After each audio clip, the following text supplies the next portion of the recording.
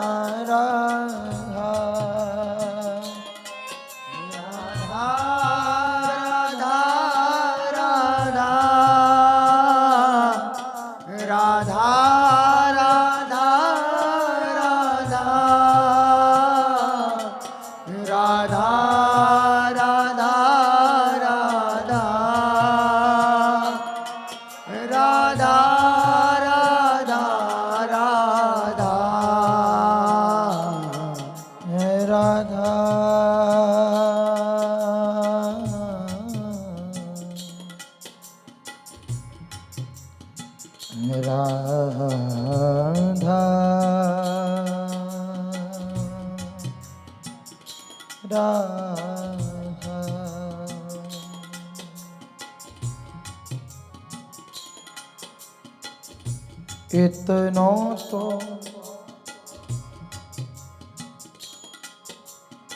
कबहू हसीने हो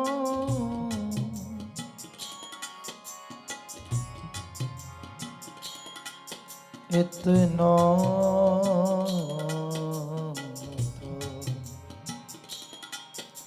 कबहू हसीने हो सुनहु कृपालु किशोरी राधे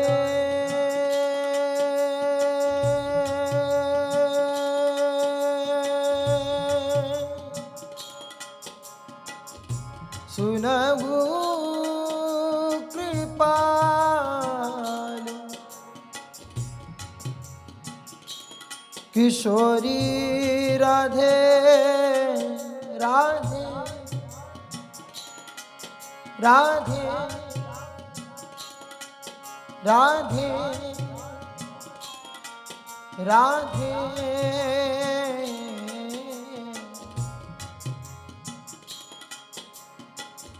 सुनहु कृपाल किशोरी राधे अवसी कृपा की कोल चिते हो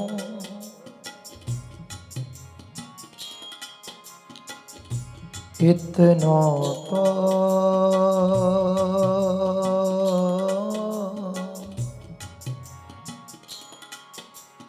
कबहू हसीदे हो